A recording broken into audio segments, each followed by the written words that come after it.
Isang dalaga ang napilitang magpakasal sa isang mafia boss matapos niyang tanggapin ang isang bagong mukha.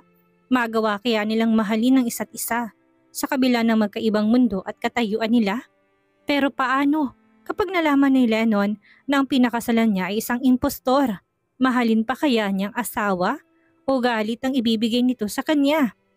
The mafia boss and his impostor wife. Simpleng babae lang si Karil at sa kabila ng sunog niyang mukha, patuloy niyang hinaharap ang hamon ng buhay. Subalit isang pangyayari ang kinailangan niyang harapin matapos masaksihan ang isang krimen sa hinahangaan niyang mayor ng kanilang bayan. Para mapagtakpan at bilang si Karil ang nag-iisang buhay na testigo, hinahanap siya ng mga armadong lalaki para sa kanya ibunton ang sisid ng taong bayan sa pagkawala ni mayor. At dala ng takot, lakas loob na tumakas si Karil palayo sa kanilang bayan. At sa tulong ng kanyang kaibigan na si Maginda ay nagawa nilang makalayo. Pero yun ang akala ni Karil dahil ilang sunod-sunod na putok ng baril ang umalingaw-ngaw sa sasakyang lulan nila sa pagtakas. Dahil sa takot ng driver at tama ng baril, nawalan ito ng kontrol at nahulog sa bangin. At nang magmulat ng mata ang dalaga, nakahiga na si Karil sa isang puting kama at tanging tunog ng aparato ang naririnig niya. Buhay ako. Diyos ko, buhay ako. Pero si Maginda, ang kaibigan ko. Wala ng anak ko. Wala ni si Maginda. Ang nakakabing iyak na isang ginang ang bumasag sa panaghoy ni Karil. Patawarin niyo po ako. Kasalanan ko. Ako po may kasalanan. Wala po kong nagawa. Hindi ko nailigtas ang kaibigan ko. Patawarin niyo po ako. Kahit hirap nagawang isa tinig ni Karil kasabay ng wala din niyang tigil na pag-iyak. May magagawa ka, iha. Simula ngayon, ikaw na si Maginda. Ikaw ang papalit kay Maginda. Ano kaya ang mangyayari sa buhay ni Karil? Ngayong may naghihintay na malaking pagsubok sa kanyang buhay. Magawa kaya niyang magampanan ang buhay bilang isang Maginda? Pero anong gagawin niya kapag nalamang nakatakda siyang ikasal sa isang mafia boss sa katauhan ni Maginda? May pag-ibig kayang mabuo sa pagitan ng dalawa?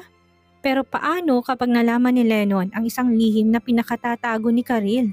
Matatanggap pa rin kaya siya nito? O pipiliin siya nitong itaboy at saktan dahil ang kanyang pinakasalan ay isang impostor? Yan ang ating aalamin sa ating kwento. Lennon POV. Abala ako sa pag-aayos ng aking korbata nang biglang may kumatok sa pintuan ng aking opisina. Tumango ako sa kanang kamay kong si Jake para buksan ang pinto. Nang makita ko nitong tumango ay lumapit ito sa pintuan para papasukin ang kumakatok. Nang makapasok ang nasa labas ay sumalubong dito ang malamig kong tingin. Magalang na bumati ito sa akin habang nakatungo ang ulo na upang hindi ako masalubong ang aking tingin. Natural na sa akin ang pagkakaroon ng malamig na personalidad. Ayon nga sa iba ay may dinudulot ako na kakaibang aura. Ito daw ay nakakakilabot at nakakatakot. Isa daw yun sa dahilan kaya kahit sino'y pinapangilagan ako. Pero batid kong isa sa dahilan ng pag-iwas nila sa akin ay dahil sa pamilyang pinagmulan ko. Nahanap na ba siya? Tanong ko agad. Mr. Hanson, hanggang ngayon hindi pa rin namin siya natatagpuan. Pero ginagawa na namin ng lahat ng makakaya namin para matuntun siya sa lalong madaling panahon. Takot na sagot nito sa akin. Nagtagis ang aking bagang. Sa palagay mo, makapaghihintay pa ako ng matagal hanggang sa mahanap siya? Pinahanap ko siya sa inyo dahil kailangan ko siya. I need her as soon as possible. Galit na wika ko. Lumuhod ito sa takot. Mr. Hanson, nakikiusap ako. Bigyan niyo pa kami ng oras para hanapin siya. Pakiusap nito. Binigyan ko kayo ng 5 buwan pero hanggang ngayon hindi niyo pa rin nadadala sa akin ng babaeng yon. Sinasayang niyo ang oras ko. Patawad, Mr. Hanson. Pagbigyan niyo pa kami. Pakiusap. Hindi pa kami nahihirapang maghanap ng impormasyon noon. Sa tingin namin na mga kasama ko ay alam niya kung paano kami tatakasan. Matinik magtago si Madam, dagdag nito. Mr. Hanson, malapit na magsimula ang meeting. Paalala ni Jake sa akin. May meeting pa kasi kami na dadaluhan ngayon. Tumingin ako sa lalaking nakaluhod sa aking harapan. Bumalik sa pagiging blanco ang aking ekspresyon. Bibigyan kita ng 2 buwan para hanapin ang babaeng yun at dalhin sa akin. Sa oras na hindi niyo siya madala sa akin, ako mismo magbabaon sa inyo sa ilalim ng lupa ng buhay. Malamig na aking banta dito bago lumisan kasama si Jake. Nagtaas baba ang dibdib ng lalaking naiwan sa kwarto dahil sa takot. Kilala nila si Mr. Hanson. Hindi nito binabali ang salita. Sa oras na hindi nila magawa ng mga kasamang utos nito, ay siguradong magagalit ito sa kanila, nahahantong sa kamatayan nila. Tumayo ito tumalis para kumilos at gawin ang inuutos ng amo.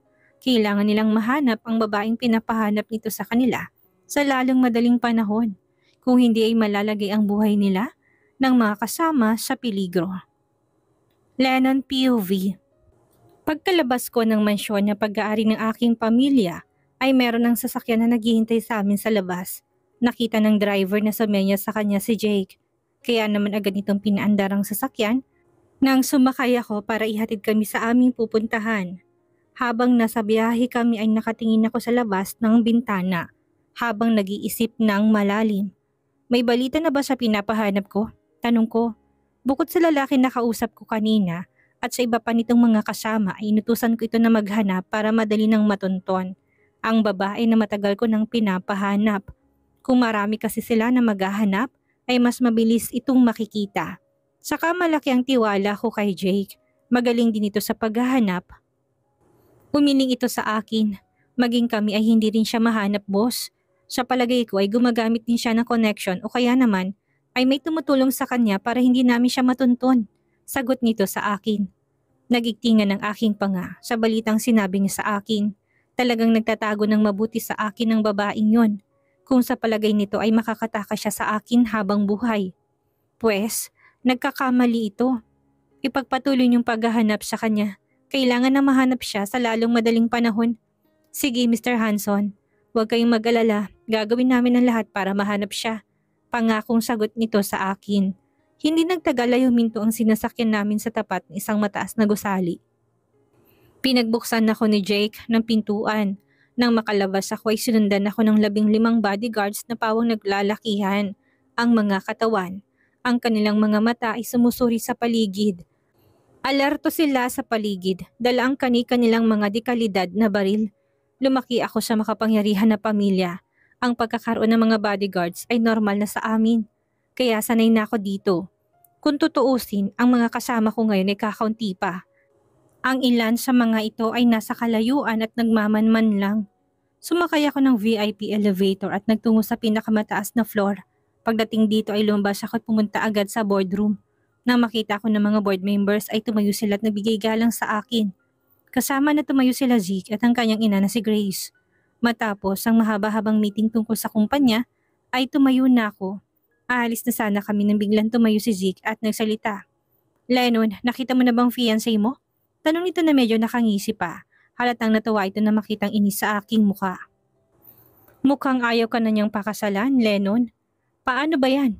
Hindi ka makakasal bago sumapit ang ika-30th na kaarawan mo. Paano ng last will and testament ni iniwan ni Dad para sa'yo? Kung hindi ka naman maikakasal. Nang makita ng lahat na naroon sa silid kung gaano kadilim ang aking ekspresyon at kung gaano kabigat. Ang tensyon sa paligid ay dali-dali ng mga itong nilisan ng silid. Takot na madamay sa away namin. Ang tanging naiwan lamang ay ang mag-inang sina Grace at Zeke. 1 taon na siyang umalis, Lennon. Malinaw na ayaw ka na niyang pakasalan. Bakit mo pinipilit ang sarili sa babaeng hindi ka naman gustong makasama? May panunuya na dagdag pa ni Zeke. Malinaw naman na napakalayo-layo siya dahil ayaw niya sa'yo. Tanggapin mo na lang kasi ang katotohanan na hindi lahat ng gusto mo ay makukuha mo. May panunuya ko rin siyang pinagsabihan. Maraming taon nang lumipas, Zeke. Bakit hindi ang sarili mo sabihan mo na tigilan ng paghahangad na lahat ng meron ako? Na hindi ang lahat ng meron ng lehitimong anak ay meron din ang katulad mong bastardo? Nabura ang ngisi sa labi ni Zeke at ang ina naman nitong si Grace ay pinamulahan ng muka dahil sa hiya sa sinabi ko. Totoo naman ang sinabi ko. Bastardo naman talaga itong si Zeke. Ang mami nitong si Grace ay kabit ng daddy ko nung nabubuhay pa ito. Nakaramdam ako ng galit nang maalala ang last will and testament ng daddy ko. Kapag hindi daw ako nakapagpakasal sa aking pagtungtong na ika-30th kong kaarawan, ay mapupunta ang lahat sa bastardo niyang anak na si Zeke, ang lahat ng meron ako. pati ang posisyon na mapupunta sa akin bilang leader ng aming organization ay mapupunta. Shit, hindi ako papayag dito. Kaya ginawa kong lahat para mahanap siya dahil itong gusto ni Dad, ang makasal ako sa isang agwas. Maraming mga babae na gustong makasal sa akin, kaya kung tutuusin na hindi problema sa akin ang maghanap ng mapapangasawa. Pero ito ang hiling ng aking ama at ito din ang kagustuhan ko. Nakita kong galit na silang mag-ina sa akin, kaya lalo ko pang inasar si Zeke. Mahahanap ko siya, Zeke, at kapag nahanap ko siya, huwag ka nang umasa na aangat ka sa kinaroroonan mo ngayon, kasama ang mami mo. Hanggang dyan lang kayo dahil sampid lang naman kayo sa pamilya namin. Hindi sila nakahuma sa aking sinabi hanggang sa makaalis kami. Napakayabang talaga ng lalaki na yan. Malakas na sabi ni Grace na namumula pa rin ang mukha sa galit nang makalabas si Lennon. Zeke, huwag kang papayag na makuha niya lahat ng para sa'yo. Huwag mo siyang hayaan na magtagumpay. Sulsul pa nito sa kanyang anak na si Zeke. Galit na hinampas naman itong kamao sa mesa. Hindi ako papayag, Mommy. Hindi ako papayag. Lennon's POV. Pagkapasok sa loob ng sasakyan, ay kalmadong sumandal ako at pumikit. Napalunok naman ng laway si Jake. Hindi man magsalitang kanyang amo, batid niyang nagpupuyos ng galit ito. Sumenya siya sa driver na paandarin na ang sasakyan. Pagkalipas ng ilang sandali, pananahimik ay bumaling ako sa kanya. Jake, magdagdag ka ng mga tauhan na maghahanap sa babaeng yun. Gamitin mo lahat ng koneksyon para mahanap siya. Walang titigil sa paghahanap sa kanya. Umaga man o gabi. Manmanan ang kilos ng pamilya niya, lalo ng kilos ng mommy niya. Baka alam niya kung nasa ng anak niya. Kailangan na siyang mahanap sa lalong madaling panahon. Masusunod, Mr. Hanson. Karil POV. Magkano po ito? Tanong ko sa Ale habang hawak ang isang pulang bestida. Iniwan ko muna ang mga paninda ko para bumili. Nadaanan ko kase't nakita kanina ang bestidang ito. Naagaw nitong aking pansin. Naku, hindi bagay ang bestidang ito sa'yo. Hindi ka naman maganda at saka huwag mo itong hawakan at baka malasin ako. Tahasang sabi ng matandang tendera, sabay tabig sa aking kamay. Sanay na ako sa panghahamak sa akin simula ng bata pa ako. Hindi kasi kaaya-aya ang aking itsura. Kapag nakatingin ako sa salamin ay pinandidirihan ko din ang mukha ko. Kahit sino hindi kayang tingnan ng aking mukha na matagal dahil sa nakakadiri nitong itsura. Pagka-uwi ay hinaplos ko ang aking mukha sa tapat ng salamin. Sa tuwing nalalait kasi ako ay tumitingin ako sa salamin. Pinapaalala ko sa aking sarili na wala akong dapat ikagalit dahil totoo naman ang mga sinasabi nila sa akin. Mula sa noo ko pababa hanggang sa leeg ay lapnos ang aking balat. Kahit ang mata ko ay halos hindi na maidilat ng maayos dahil sa tindi ng natamo kong pinsalang sunog noon. Nakakapandiri ang aking itsura. Maya-maya ay nakarinig ako ng boses na tumatawag sa akin. Karil! Tawag sa akin ng best friend kong si Neri. Nakadarating lang. Nang makita niyang nakatingin ako sa salamin ay lumapit siya tinarangan ang salamin. Siguro nilalait mo na naman ang sarili mo sa salamin no? Nakapamewang na tanong nito sa akin. Ilang beses ko bang sasabihin sa'yo na maganda ka? Nasunog lang ang balat mo, pero maganda ka. At saka wala naman ang kagandahan sa panlabas na itsura. Itinuro ni Neri ang kanyang puso. Nasa puso yan at pag-uugali, sabi nito sa akin. Alam ko naman na pinapagaan lang nitong aking loob. Noon pa man ay ganito na sa akin si Neri. Kaya nga ang swerte ko na magkaroon ng kaibigan na katulad niya.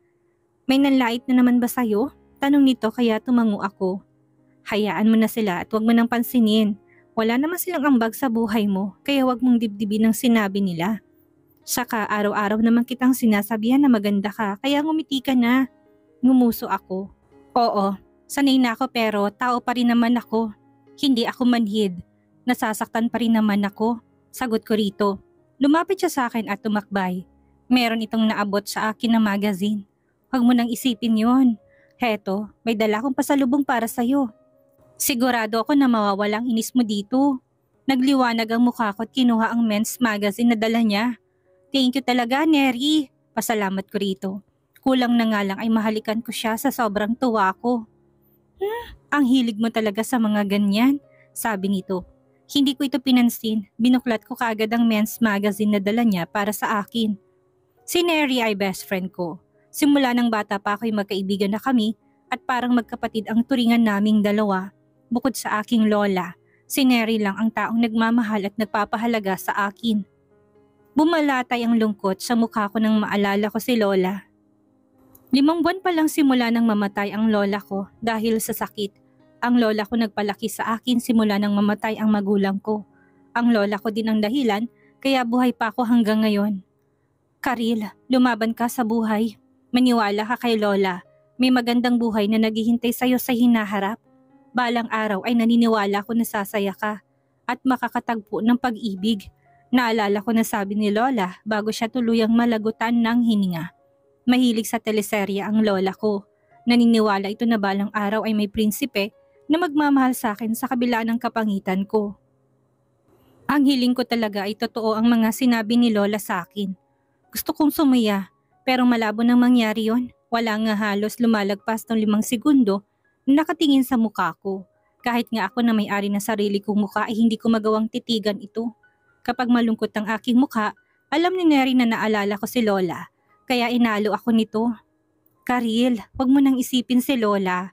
Kung nasan man siya, sigurado ako na malulungkot siya kapag nakita kanyang ganyan. Cheer up, okay? Kahit mahirap ang buhay ay piliin mong sumaya. Mabuti pa ay pumunta na tayo sa plaza. Hindi mo ba alam na nandun si Mayor Belmonte ngayon? Talaga? Lahat ng kalungkutan ko ay dagling nabura nang marinig kong sinabi ng kaibigan ko. Alam kasi nito kung gaano ko kagusto ang mayor ng aming lugar. Oo, nasa plaza siya ngayon at nagbibigay ng tulong sa mga nasunugan dyan sa kabilang barangay. Kaya maligo ka na at magbihis. Saka magayos ka na rin. Anong malay mo? Baka mapansin ka niya. Bilin pa nito sa akin. Naligo agad ako at nagbihis. Sinuot ko pa ang pinakamagandang bestida na meron ako. Pagkatapos mag-ayos ay nagpahid ako sa labi ko ng lipstick at nagpulbo. Pagkatapos ko mag-ayos ay tumingin ako sa aking refleksyon sa salamin. Ang pangit ko pa rin kahit na anong gawin ko. Bulong ko habang nakatingin sa salamin. Tinawag na ako ni Neri para umalis. Pagkarating namin sa plaza ay napakadaming tao. Katulad ko ay hindi naroon ang karamihan ng babae para humingi ng tulong. Naroon kaming lahat para masilayan ang bata pa at gwapong mayor ng aming bayan. Ang gwapo talaga ni Mayor, bagay na bagay kaming dalawa. Nangangarap na sabi ko habang nakatingin dito. Nang makita kong dumating ay nagsigilid silang lahat para iwasang madikit sa akin. Nang buhay pa kasi ang magulang ko ay madalas nilang isigaw na ako ang nagdala ng malas sa kanila. Kaya ang aming mga kababaryo naniwala at iniwasan ako. Natatakot sila na mahawa sa kamalasan na aking dala. Nasunugan ka rin ba, miss? Tanong sa akin ni Mayor Belmonte na may ngiti sa labi nang makalapit ako dito. Sumagot ako ng oo. Kahit hindi naman totoo, tinanggap kong binigay nito at pasimpleng humawak ako sa kamay nito. Napatulala pa ako kaya nainis ang mga nakapila sa aking likuran. Habang naglalakad ako palayo ay inamoy-amoy ko ang aking kamay, naiwan ang amoy ng kamay ng Mayor. Ang bango nito at nakakahumaling. Ay ako nang mabangga ako. Ouch! Natumba kaming pareho ng babaeng nabangga ko. Ang sakit ng balakang ko pero ininda ko to. Tumayo ako at nilapitan ito. Naku, pasensya ka na miss, hindi ko sinasadya, sabi ko sa nakabangga ko. Hahawakan ko sana siya para alalayan na tumayo pero nahihiya ako bigla nang makita kung gaano siya kaganda. Mga kasing tangkad ko siya, morena, napakakinis at napakaganda. Ang amo ng mga mata nito na parang nangungusap. Malitang mukha na bagay sa kanyang maikling buhok. Natauhan ako nang maramdaman kong hinawakan niya ako sa kamay. Ginamit nitong kamay ko para hilahin ang kanyang sarili na makatayo. Nagulat ako habang nakatingin sa kanya. Akala ko kasi mandidiri siya sa akin. Pero hinawakan niyang aking kamay. Ayos ka lang ba? Mahinhinang boses na tanong ito sa akin. Ayos lang ako miss. Tinago kong kulubot kong kamay sa aking likod at nahiya na lumayo sa kanya ng 3 hakbang. Sanay na ako sa kapangitan ko, pero ngayon lang ako nanliit sa kagandahan ng iba na ganito sa buong buhay ko. Siguro ay artista to. Napakaganda niya kasi talaga. Huwag mo kong tingnan ng ganyan, nakakailang, nahiyang sabi nito. Nilahad niyang kamay sa akin. Ako nga pala si Maginda. Maginda, ang ganda ng pangalan nito.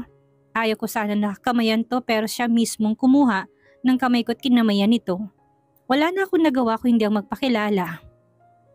Ako nga pala si Karil. Karil, nice to meet you. Sana maging magkaibigan tayo simula ngayon, sabi nito. Nang dumating si Neri, pinakilala ko rin si Maginda rito. Neri please, isama mo naman ako. Pangako hindi ko ipapakita ang mukha ko. Pamimilit ko sa kaibigan ko. Isang cleaner si Neri sa isang cleaning service company. Sa Biyernes kasi kasama ito sa mga cleaners na maglilinis ng buong bahay ni Mayor para sa gaganapin na banquet sa villa nito. Magkakaroon daw kasi ng malaking announcement si Mayor.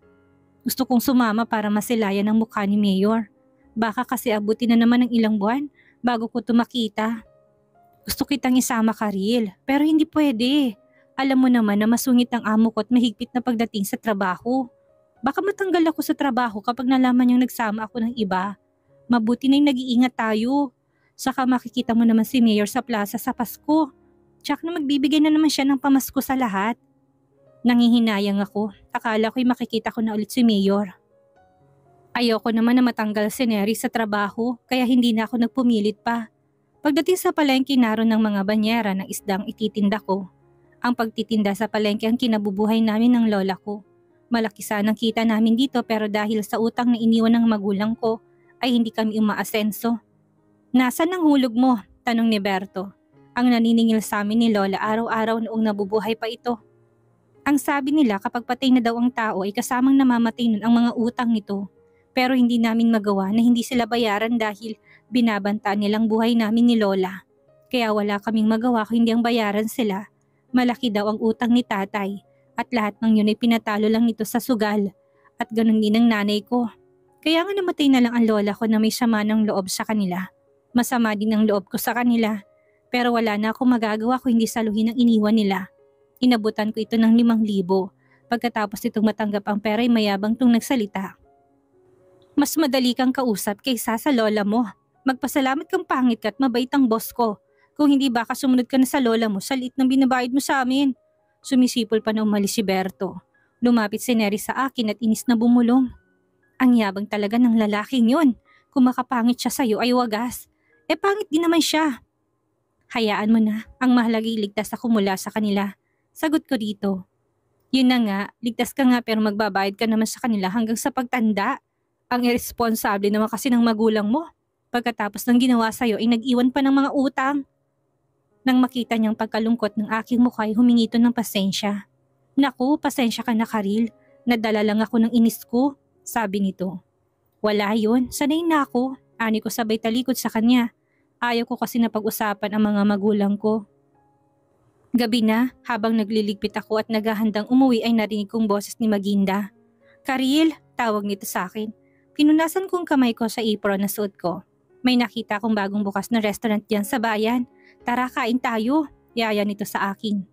1 buwan na kaming magkaibigan ni Maginda. Mabuti ito sa akin katulad ni Neri kaya magkasundo kaming dalawa. Nakakahiya naman sa'yo, Maginda. Palagi mo na lang kaming nililibre. Hayaan mo kapag nakaluwag-luwag ay ako naman na malilibre sa inyo. Inuuna ko ang magtabi ng pambayad sa aming utang kaya hindi ko sila malibre ni Neri.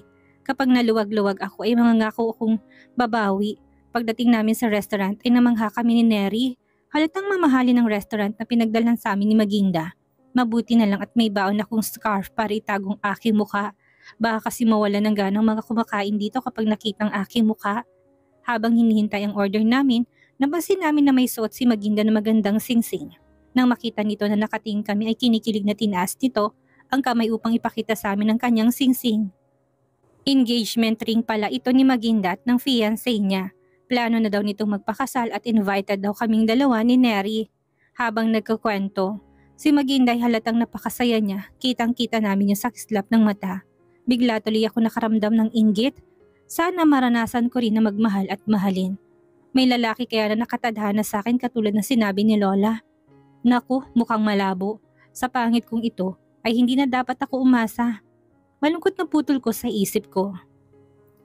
Anong ginagawa niya dito? Gulat at takot na bulalas ni Maginda nang makitang ilang kalalakihan. Napapasok pa lang sa entrance ng restaurant. Biglang tumayo si Maginda at nang madaling tumakbot iniwan kami. Nagkatinginan kami ni Neri. Nagkahinala kami na hinahanap ng mga ito si Maginda, kaya ito umalis. Mukhang desididong mga lalaki na mahanap si Maginda kasi kahit ilalim ng mesa ay sinisilip nila. Tinanggal kong scarf ko para madistract ko sila at hindi sila mapansin. Si Maginda tumatakbo pupunta sa kabilang exit ng resto. Pero imbis na sila ang madistract, ako itong napatulala nang humarap sa akin ng isang matangkad na lalaki. Makapigil hininga ang kakisigan nito. Mas matangkad pa ito kay Mayor na nasa 5'9 lang. Ito ay nasa 6'2 ang taas. Pumasad ang aking mata sa kabuuan ng gwapo nitong mukha.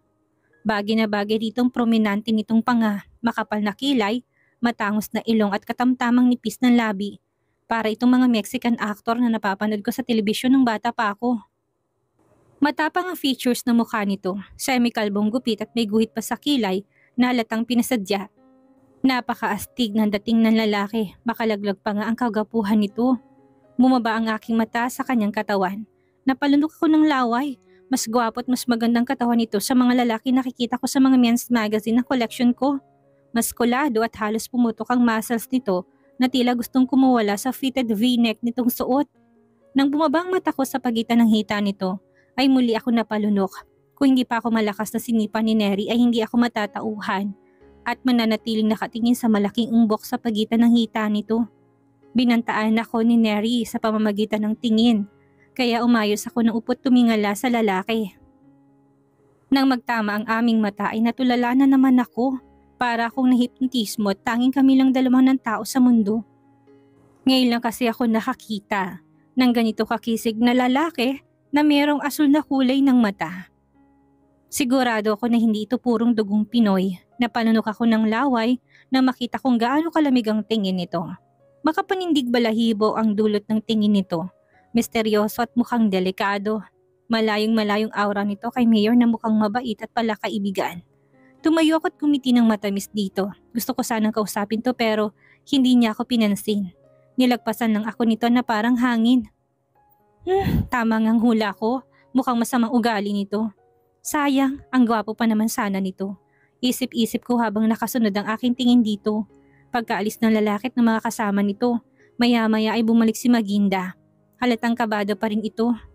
Sino sila? Usisakot kagad dito na makabalik to. Tauhan sila ng fiancé ko, sagot nito. Kung tauhan to ng fiancé ni Maginda, bakit mukhang tinatakasan itong mga lalaking yon? Nagtaka ako sa sagot niya sa akin pero hindi na ako nag-usisa pa. Halata kasi na ayaw niyang pag-usapan namin ang tungkol dito.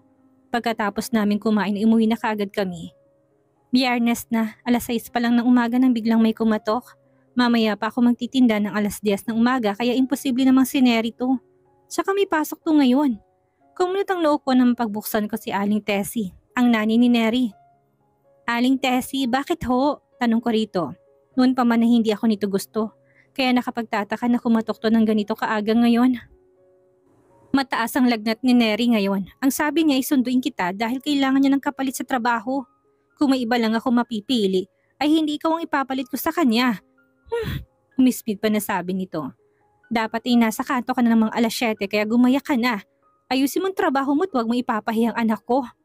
Hindi daw makakapasok si Neri kaya ako na munang papalit dito. Natuwa ako dahil ibig sabihin ay makikita ko si Mayor.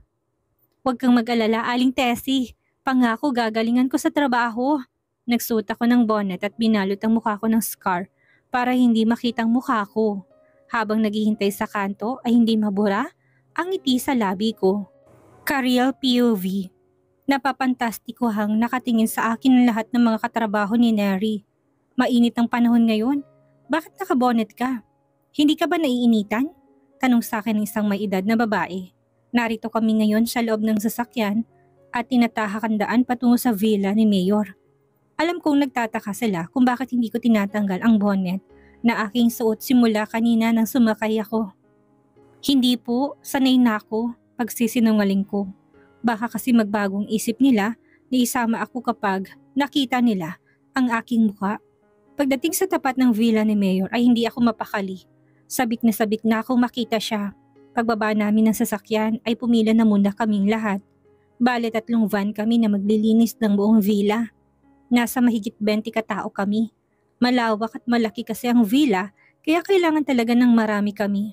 Lahat kami ay kinapkapan.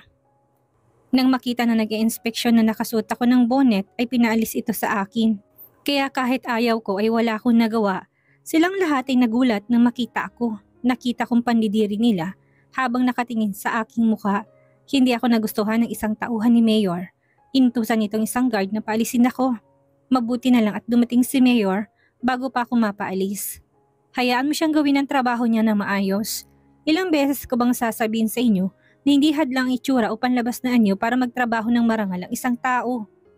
May galit na sabi nito sa tauhan. Ito ang dahilan kaya nanalo ito bilang mayor sa aming lugar. Tinalo nito ang 8 kalaban at halos nakuha ang lahat ng boto ng mga mamamayan. Mabuti kasi itong tao. Kaya nga nagustuhan ko ito dahil sa pagtatanggol sa akin ng mayor ay lalo kong ginanahan na magtrabaho. Buo ng araw ko dahil nakita ko na siya. Huminto kaming lahat sa pagtatrabaho ng mga 12:00. Biglang nagkaroon ng bisita. Inabot din niya ng halos 3 oras kaya halos 3:00 na kami ulit nakapaglinis. Inabutan na kami ng 7:00 ng gabi. Nakakapagod pero sulit dahil 3 beses ko na nakita si Mayor sa loob ng isang araw. Tumigil ako sa pagbrush na sahig dito sa garahe. Ito kasi pinakamadaling gawin kaya itong inutos sa akin. Saka wala daw akong proper training. Tapos na ako sa trabaho ko kaya pumasok ako sa loob para magtanong kay Ma'am Jen kung ano ang susunod kong gagawin. Hindi ko nakita si Ma'am Jen kaya hinanap ko siya. Hanggang sa makarating ako ng 2nd floor ng bahay. Ak! Napahinto ako sa paghakbang na makarinig ako ng boses. Bubuksan ko sanang ilaw pero hindi ko alam kung nasa ng switch ng ilaw. Kaya sinundan ko na lang ang boses. Hanggang sa dalhin ako ng aking paa sa terrace. Tulungan niyo ako! Nanigas ako sa kinatatayuan ko nang makitang isang lalaki. Nasakal si Mayor. Hindi ako matatakotin dahil sanay ako na ako ang kinatatakutan sa buong buhay ko. Pero nang mga sandaling ito hindi ako makagalaw. Sa sobrang takot ko. Hindi ko magawang ihakbang ang aking paa para tumakbo. Bang! Nalaki ang aking mata. Kitang-kita kung paano binaril ng lalaki si Mayor sa dibdib at pagtulak nito. Kay Mayor pababa mula sa terrace. Mayor! Nangangatal ang labi na mahinang sambit ko. Panay ang dasal ko na sana'y hindi ito totoo. Na sana ay panaginip lamang ito. Ngunit hindi dahil ang lahat na nangyari ngayon ay totoo. Sir, patay ng lahat maliban sa isa. Imporma ng isang lalaking nasa ibaba habang nakatingala sa lalaking pumatay kay Mayor. Nang marinig ko ito'y sakalang ako natauhan. Alam kong ako ang tinutukoy ng lalaki. Kahit na nangangatog ang tuhod ko, ay pinilit kong umalis ng mabilis sa abot ng aking makakaya. Inalis ko suot kong rubber shoes at tumakbo na nakapaa. Ayoko pang mamatay. 20 anyos pa lang ako at maraming pangarap sa buhay. Kaya nga kahit na puro pangahamak ang aking natatanggap, ay pinili kong mabuhay at lumaban. Napaiyak ako nang makita kong mga kasama ko kanina. Lahat sila ay wala ng buhay sa loob ng sasakyan. Ako na lang ang naiwan na buhay. Pinahid ko ang aking luha. Kaysang maawa sa kanila, kailangan ko isipin kung paano ako tatakas. Maraming nakaabang sa gate. Kung dadaan ako dito ay baka mahuli nila ako. Naisip ko pa lang na mangyayari sa akin ang sinapit. Na mga kasama ko'y pinanlamigan na ako sa takot. Pero akong ibang choice. Kailangan ko itong gawin kahit na malansat nakakilabot na dikitan. Ang mga bangkay ay sumiksik ako sa kanila. Titiisin kong takot ko kaysa mamatay ako sa kamay nila. Hanapin yung babaeng yun mga gunggong. Sigurado ko na hindi pa siya nakakalabas ng villa na to. Sigurado ko na magagalit si Sir kapag nalaman niyang natakasan tayo ng isa. Pumaling ang lalaki sa kanyang kasamahan. Nag-utos si Sir, itapon na daw sa ilog ang mga bangkay na nasa sakyan. Kumilos na kayo at huwag babagal-bagal. Tandaan niyo, malaking perang makukuha natin pagkatapos nito. Umandar ang sasakyan kung saan nakasakay ako. Narinig ko na itatapon daw kami sa ilog. Ang malas ko naman, hindi nga ako namatay sa kamay nila. Mamamatay naman ako sa pagkalunod. Hindi pa naman ako marunong lumangoy. Nasa kalagitnaan na kami ng biyahe na biglang nagsalitang katabi ng driver. May checkpoint daw sa kanto. Buisit, sasabit tayo nito. Ano utos ni Sir? Iwan na lang daw ang katawan sa gilid. Malinis ang ginawa nating krimen kaya hindi natin kailangan na mabahala. Sa may crossing ng Ligaya Street wala daw CCTV. Kaya doon tayo bababa. Bigay impormasyon nito sa driver. Kinabukasan nilaman ng mga balita ang nangyari kay Mayor. Iyak ako ng iyak. Wala man lang akong nagawa para tulungan to. Naunahan ako ng takot. Saka anong laban ko doon? Babae lang ako at armadong mga to. Tinignan kong aking kamay. Hanggang ngayon ay nanginginig ako takot na takot sa pagpatay sa aking saksihan. Hanggang ngayon ay dama ko pa rin ang dugo na dumikit sa balat ko na galing sa mga taong pinatay nila. Hindi ako nakatulog sa sobrang takot ko. Natatakot kasi ako na baka sa pagmulat ko ng aking mata ay nasa harapan ko ng walang puso na pumaslang sa mga kasama ko. Naawa ako kay Mayor. Napakabuti nito para danasin ang ganitong karumal-dumal na krimen. Dapat na mabigyan ng hustisya ang pagkamatay nito. Naligo ako't nagbihis. Nagdesisyon na ako. Sasabihin ko sa pulis ang mga nakita ko. Gagawin ko ito, hindi lang dahil sa gusto ko si Mayor, kung hindi dahil deserve nito na mabigyan ng hustisya at ng mga kasama ko. At managot ang may sala. Palabas na sana ako ng pinto nang may marinig ako na nag-uusap sa labas. Sumilip ako sa maliit na butas at nakita kong mga pulis sila. Sigurado ka ba na wala siya dito? Baka nasa loob lang at nagtatago. Wala siya sa loob, Chief. Nagtanong-tanong na ako sa mga tao dito. Hindi daw nila nakita na umuwi to. Saka kagabi pa ako kumakatok dito. Kahit yung kaibigan niya ay kumakatok din. Nakita ko. Pero walang nagbubukas. Mukhang nakatunog ito na siyang ididiin natin sa pagkamatay ni Mayor. Bueno, nasa loob man o wala, kailangan makasiguro. Mamayang gabi kapag wala nang masyadong tao, ay pasukin natin ang bahay niya. Kung wala siya dito, ay maghanap ng mga karatig bayan. Kailangan siyang mahuli buhay man o patay para may mapagbalingan ng sisi ang mga tao at media. Sabi ng chief sa kasama nito. Balak nila kung idiin. Nanginig ang tuhod ko sa aking narinig. Nanlumo ako at nanghina. Hindi ako makapaniwala sa aking narinig. Tinakip kong aking kamay sa bibig ko habang umiiyak ako. Takot ako na baka marinig nila ako. Takot man ay umalis ako ng bahay. Dumaan ako sa sekretong labasan ko sa may banyo.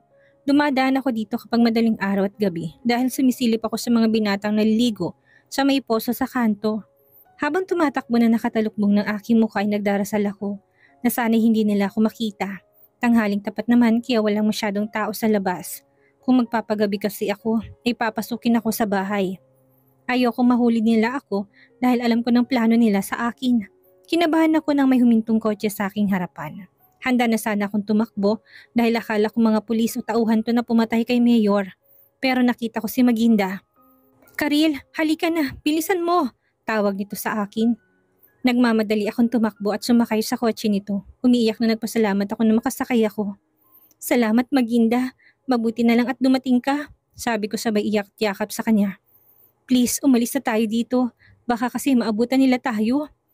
Alam kong nasa paligid lang sila. Kaya natatakot ako na makita o madakip nila. Ayoko makulong, ayoko ding mamatay. Gusto ko pang mabuhay at maging masaya. Ayos ka lang ba? Tanong ni Maginda sa akin pagkatapos nitong utusan. Ang driver na paanda rin ng sasakyan. Nang tumango ako'y nakahinga ito ng maluwag. Mabuti naman kung ganon. Tinawagan nga pala ako ni Neri at sinabi niya sa akin ang nangyari. Nag-aalala siya dahil hindi ka daw lumalabas ng bahay. Alam niyang nasa loob ka kahit hindi mo sinasagot ang tawag at text niya. Mahinala siyang tatakas ka, kaya nakiusap siya na sunduin kita. Alam niya na hindi mo magagawang binibintang sayo. Umiyak ako. Kilalang kilala talaga ako ni Neri. Ang swerte ko dahil nagkaroon ako ng kaibigan na katulad nito. Wala akong kasalanan. Wala akong pinapatay. Hindi akong pumatay kay Mayor. Hindi ko yun magagawa sa kanya. Nakita kong pinatay siya. Nakita ko kung sinong pumatay sa kanya. Nakita mo? Hindi makapaniwalang tanong nito sa akin. Tumango ako at umiiyak na sumagot. Oo, nakita ko kung sinong pumatay kay Mayor. Balak ko sana na magsuplong sa pulisya pero balak pa nila akong idiin at palabasin na akong gumawa nun sa kanilang lahat. Mga wala silang puso. Napakasama nila. Bakit ganun kadali para sa kanila na kumitil ng buhay ng iba? Bakit sa dinami-dami pa ng tao sa mundo? Bakit si Mayor pa na walang ibang ginawa kundi ang maging mabuti sa kapwa? Naalala ko kung paano ito barilin sa dibdib at ihulog sa ibaba ng terrace. Kaya lalo kong naiyak. Ang sama nila. Maginda. Napakasama nila. Hindi na sila naawat, inubos nila sila. Mga wala silang puso. Shh! Tahan na.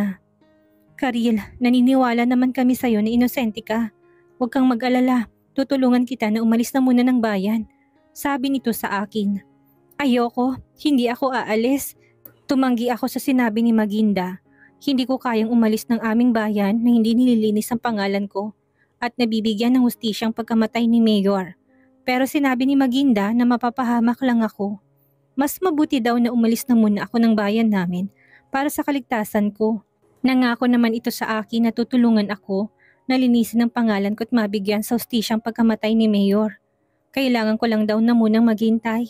Hinawakan itong kamay ko. Nakikita ko sa kanyang mukha na talagang gusto akong tulungan ito. Pangako, tutulungan kita na makamit ang hustisya para sa inyo. Salamat Maginda. Maraming salamat. Umiiyak na yumakap ulit ako sa kanya. Mabuti na lang at narito si Maginda para tulungan ako. Kung wala ito hindi ko alam kung anong gagawin ko. Sa kalagitnaan ng aming biyahe ay biglang nahilo si Maginda at sumuka. Kaya nagstay na muna kami sa isang hotel para makapagpahinga ito. Ayaw ko na sana itong pasamahin sa akin, papunta sa kabilang bayan pero nagpumilit itong sasamahan ako. Gusto ko sana itong samahan na magpa-check up dahil nag-aalala ko pero tumanggi ito. Ang sabi niya sa akin ay nahihilo lang daw siya sa biyahe namin. Dahil nakatulog kaming dalawa, ay 6:00 ng gabi na kami nagising. Pagkatapos namin kumain ay umalis na kami. Pero sa kalagitnaan ng biyahe ay napansin namin na may mga sasakyan na sumusunod sa amin. Maginda, natatakot ako. Takot na sabi ko. Nanlalamig at nanginginig ako. Nahihirapan ako huminga sa takot. Huwag kang matakot, matatakasan natin sila. Saka kasama mo naman ako. Pagpapagaan niya sa akin ng loob, kahit ang totoo'y natatakot din ito. Pareho kaming nanginginig at pinagpapawisan ng malapot. Halos magyakap na kaming dalawa sa backseat ng sasakyan. Mama Ginda, ano ho ang gagawin ko? Hindi ko sila maligaw-ligaw. Kabadong tanong ng driver, maging ito'y pinagpapawisan na rin. Basta, bilisan mo lang ang pagdadrive. Drive faster as you can, utos ni Maginda rito. Oh my God! Ah! Pareho kami ni Magindang napasigaw sa takot. Nang bigla kaming paputukan ng mga to. Pinapaulanan na nila kami ng bala, kaya takot na takot kami. Manong driver, pahinto pong sasakyan, please. Utos ko dito at pagkatapos ay hinawakan kong kami ni Maginda. Ayoko madamay ka. Kung hindi niyo ko ibababa dito, ipatuloy nila tayong hahabulin. Ayoko madamay ka at mamatay kasama ko. Takot na takot ako pero nanaig sa akin ang konsensya ko. Sa maikling panahong nakasama ko si Maginda ay naging mabuti siya sa akin. Kaya ayaw ko siyang mapahamak ng dahil sa akin. Mariing umiling ito sa akin. Hindi ako papayag, Karil. Hindi kita iiwan na mag-isa dito para mamatay. Saka hindi ako nang iiwan ng kaibigan. Naiyak ako. Kahit pangit at hindi swerte sa aking magulang ay swerte ako dahil nagkaroon ako ng mabuting kaibigan. Pero ayoko talaga na madamay ito. Bala ko sanang buksan ng pinto para tumalon. Pero biglang gumewang ang sasakyan. Gumewang ito at bumulusok pababa sa gilid ng bangin. Diyos ko! Namumutlang sabi ni Maginda habang nakatingin sa bangin na pwede naming bagsakan. Isang maling galaw lang namin ay mahuhulog kami sa ibaba. Bumaba ka na, Karil. Umalis ka na. Iwan mo na ako dito. Utos nito. Ayoko. Hindi ako aalis, Maginda. Hindi ko rin kaya namang iwan ng kaibigan. Kahit baka mahulog kami sa bangin, hinila ko siya para makalabas kami. Pero hindi ko siya mahila. Dahil naipit pala sa mga binti niya sa nayuping bumper. Maginda, anong gagawin ko? Para akong batang humahagulhulan na kayakap sa kanya. Karil, please, umalis ka na. Wala ka na magagawa para mailigtas ako. Kapag nagmatigas ka ay pareho tayong mahuhulog dito. Please go and save yourself. Hinawakan itong aking kamay. Sa maikli nating magkasama ay nagpapasalamat ako sa iyo. Salamat dahil naging mabuti kang kaibigan sa akin, Karil. At patawarin mo sana ako dahil nalagay ka sa ganitong sitwasyon. Malungkot at luha ang sabi nito sa akin bago binitawan ng aking kamay. Ayoko, hindi ako papayag. Ayaw kitang iwan. Aalis tayo dito na magkasama. Kakain pa tayo sa labas ni Neri. Sumisinhok na sabi ko dito. Bago ko pa siyang muling mahawakan ay malakas nang sumabog ang kotseng sinasakyan namin. Ang tangi kong naramdaman ay sobrang init at nakakabingi ng pagsabog na nagpawala sa aking malay. Lennon POV. Kakapasok ko lang sa loob ng luxury car ko nang biglang tumunog ang cellphone ko. Tumatawag si Tita Daniela, ang kapatid na namayapa kong ama. Lennon, nahanap mo na ba si Maginda? Bungad ng tanong nito nang sagutin kong tawag nito. Hindi pa, tita. Nang marinig nitong sinabi ko'y nagsimula na mag-hysterical sa kabilang linya. Anong hindi pa? Kailan mo siya balak hanapin kapag 30 ka na? My God, Lennon.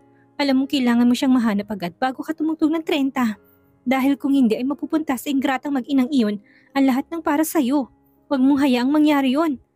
Wala itong tigil sa pagtatala kaya napahilot ako sa aking sentido. Tita, please, calm down. Ginagawa ko lahat para mahanap ang babaeng yon. Aba dapat lang nahanapin mo siya, Lennon. Kasalanan mo kung bakit siya umalis at lumayo. Kung naging mabuti ka lang sana sa kanya ay hindi mangyayari ito. Ayoko marinig ang paninisi sa akin ni tita kaya pinutol ko ng usapan namin. Sakto naman na lumapit sa akin si Jake. Mr. Hanson, alam na namin ang lokasyon ni Madam. Pagbabalita nito, kumuyom ang aking kamao. Sa wakas hinahanap din kitang babae ka. Paulit-ulit na ako nitong tinakasan. Sa pagkakataon na ito ay hindi na ako papayag na matakasan niya ako. Ano pang hinihintay niyo? Puntahan at dalhin sa akin ng babaeng yun. Utos ko sa kanila. Pero, Mr. Hanson, alanganing sabi nito. Nasa ospital daw ho si Madam. Kumunot ang noo ko sa sinabi nito. Karil POV. Nang magmulat ako ng mata ay tumambad sa akin ang puting kisame ng kwartong kinaroroonan ko. Nakarinig din ako ng tunog ng aparato sa bandang uluhan ko. Sigurado ako na nasa ospital ako. Kung ganun, ibig sabihin ay buhay pa ako. Agad na tumulo ang luha ko. Hindi ko maipaliwanag ang sayang nararamdaman ko. Akala ko'y mamamatay na ako sa pagsabog na yun at tuluyan nang magpapaalam sa mundo. Kaya ang swerte ko dahil nagising pa ako. Naalala ko si Maginda. Bumangon ako pero laking gulat ko na hindi ko na maghuhang igalaw ang katawan ko. Napangiwi ako na maramdaman kong pagsigid ng kirot sa aking buong katawan. Nang subukan ko muling gumalaw, hanggang sa ang kirot ay nauwi sa nakakamatay na sakit. Tulong! Kahit ang boses ko'y pausat walang lakas. Halos hindi ako makapagsalita. Saka ko lang napansin ang tanging bibig at mata ko lang ang nakakagalaw. Nakabalot ng bendang aking buong katawan. Para akong suman. Nakabalot ako't hindi makagalaw. Nangatog ako sa takot. Nanumbalik sa isip kong alaala ng bata pa ako. Kung saan nagising ako sa parehong kalagayan. Nakabalot ng ganito't halos hindi makagalaw habang namimilipit sa sakit ng aking katawan. Diyos ko, ang sakit-sakit. Hindi ko na kaya. Iyak ko sa isip ko. Maya-maya ay may lumapit na nurse sa akin. Naku, gising ka na pala ma'am. Sandali lang ha. At tatawagin ko si Doc para sabihin sa kanya na gising ka na. Gusto ko sana nasabihin dito na huwag akong iwan dahil natatakot ako pero walang boses na lumalabas sa labi ko. Nanuyo ang aking lalamunan na parang uhaw na uhaw. Sa bawat paglunok ko ng laway ay napapayak ako tumutulong luha ko sa sakit ng buo kong katawan. Mas lalo akong naiyak na marinig ang sinabi ng doktor sa akin. Ayon dito ay matindi daw ang pinsala na natamo ko sa sunog. Pwede daw itong makaapekto sa aking nervous system na pwedeng humantong sa pagkawala ng function ko, pagkaparalisa at pwedeng ikamatay ko pa kung hindi ako agad magagamot. Iyak ako ng iyak nang malaman ko ito. Hindi ko alam kung saan ako kukuha ng pera para ipagamot ang sarili ko. Wala naman akong naiipon dahil binabayad ko sa utang ang mga kinikita ko. Hanggang sa umalis sila ay naiwan ako na umiiyak. Nakatakas nga ako sa kamay ng mga humahabol sa akin. Pero dito naman ako mamamatay sa ospital na ito. Ang saklap ng buhay ko. Pangit na ako. Mamamatay pa ako ng maaga at puro problema. Naalala kong bigla si Maginda. Gusto kong tumayo at puntahan siya pero hindi ko magawa. Sa tuwing sumusubok ako na gumalaw ay sumasakit ang buo kong katawan. Napapahiyaw ako sa sobrang sakit. Para akong mamamatay. Sinubukan kong tumawag ng nurse ngunit hindi sapat ang lakas at boses ko para marinig nila ako. Diyos ko, tulungan niyo po ako. Ang sakit-sakit po. Iyak ko hanggang sa ako'y makatulog ng may luha pa sa mata. Dahan-dahan ako nagmulat ng mata nang maramdaman kong may gumagalaw sa mga binti ko. Ang sakit. Impit kong ungol habang kagat ang labi ko. Nakita ko na may dalawang nurse na nagtatanggal ng benda ko sa binti. Tinaas pa nila ito at pinatong sa bakal para makita ko. Gusto ko sabihin na ibaba nila ito dahil hindi ko gustong makita ang kalagayan ko pero hindi ko magawang sabihin ito. Nakatitig lang ako sa binti ko na parang niletsyon. Tumutulo na naman ang luha ko. Nakaramdam ako ng sobrang awa sa sarili ko. Habang nakatingin sa aking mga binti ay may biglang nagsalita. Kamusta ng pakiramdam mo, Iha? Tumingin ako rito. Nakita ko isang may edad na eleganteng babae na nakatayo sa bandang panan ko. Mukhang nasa late 50s na ito. Kahit na matanda na ito'y bakas pa rin ang kagandahan nito noong kabataan nito. Parang pamilyar ang babae sa akin. Pakaramdam ko'y nakita ko na siya noon. Kumunot ang noo ko. Sino kaya to? Naisip ko na baka kamag-anak namin ito ni Lola na gustong tulungan ako. Pero malabo yun. Noong nagkasakit kasi at namatay si Lola ay walang dumalaw sa amin, maski isa sa mga kamag-anak namin. Sino ka? Tanong ko sa pagitan ng aking pag-iyak. Lumapit siya sa akin at tinignan ako ng nakakaawa. Napansin ko na namumugtong mga mata nito. Palatandaan na ito'y umiyak ng umiyak. Sa susunod na araw ay lalo pang sasakit ang mga sugat mo, Iha. Kailangan mong maoperahan sa lalong madaling panahon. Alam mo ba kung magkano magagastos mo para gumaling ka? Tumango ako't malungkot na tumango. Alam ko yon at kahit ayaw ko pang mamatay, ay hindi ko gustong tanggapin ay wala akong magawa. Bumalatay sa mukha nitong labis na kalungkutan at sakit. Kasabi ng pagdaloy na masyagana nitong luha. Si Maginda, wala na siya. Wala ng anak ko. Ani nito sabay hagulhol ng iyak sa aking harapan. Si Maginda, wala na siya. Paulit-ulit na umaalingaw-ngaw sa pandinig kong sinabi nito. Gusto kong isipin na nagbibiro lang ito, na isa lang itong estrangherong naligaw sa kwarto ko. Ngunit ang malakas na panaghoy nitong nagpapatunay na labis itong nasasaktan sa pagkawala ng anak nito. Wala na si Maginda, wala ng kaibigan ko, at dahil yun sa akin. Sorry po, hindi ko mabilang kung ilang beses akong humingi ng tawad dito. Kasalanan ko kung bakit ito nawala ng anak. Maingat nitong hinawakan ng aking kamay. May magagawa ka para bumawi, Iha. Ang kailangan mo lang gawin ay magpanggap na siya. Gulat akong tumingin dito. Ano pong ibig mo sabihin? Seryoso tong tumingin sa akin. Magpanggap ka na si Maginda, Iha. Magpanggap ka na anak ko. Ariel's POV. Naapektuhan yata ang tenga ko sa pagsabog kaya nabibingi na ako at kung ano-ano nang naririnig ko. Iha, kung gusto mong bumawi sa anak ko, tulungan mo ko at magpanggap kang siya. Magpanggap? Hindi ko kayo maintindihan. Naguguluhan ako. Hindi kita gustong sisihan, Iha. Tumulo ang luha nito. Pero dahil sa'yo nawala si Maginda. Dahil sa'yo nawalan ako ng anak. Ikaw may kasalanan kaya nawalan ako ng anak. Ikaw. Pulo ng sakit at pagdadalamhating paninis nito. Tumulong luha ko. Tama ito. Ako ang dahilan kaya namatay si Maginda. Wala lang dapat sisihin kundi ako. Patawad po. Patawad po. Kasalanan ko nga. Kung di dahil sa akin kasama pa sana nito si Maginda. Hindi ko kailangan ng sorry mo, Iha. Ang kailangan ko tulong. At magagawa mo lang yun kung magpapanggap kang anak ko. Natigilan ako sa huling sinabi nito. Hanggang ngayon naguguluhan ako. Pero paano po? Anong klaseng pagpapanggap po ba ang kailangan gawin ko? Maingat itong hinawakan ng aking mukha. Sa landalabo kong mga mata nakita ko ang sumasamo at nakikiusap itong mata. Gagamitin mong mukha ng aking anak, Iha. Gagamitin mong kanyang mukha para makuha ang hustisyang nararapat sa kanila. Tulungan mo kung pagbayarin ng mga taong pumaslang sa kanya. Po? Napaawang ang labi ko sa narinig ko. Akala ko nabibingi lang ako kanina pero mali ako. Tama pa lang narinig ko. Sinabi nito sa akin na ipapa-opera nito ang aking mukha. Gulat na gulat ako pero inaamin ko. Nakaramdam ako ng konting tuwa. Matagal ko nang gustong gumanda. Pero hindi ko kaya magpanggap na ibang tao sa katauhan ng iba. Lalo na kumukha pa ng kaibigan ko ang gagamitin ko. Tsaka sinabi nito kailangan ko daw magpakasal sa fiancé ni Maginda. Ayoko. Hindi ko gustong magpakasal sa isang lalaki na ibang mukha ang gamit.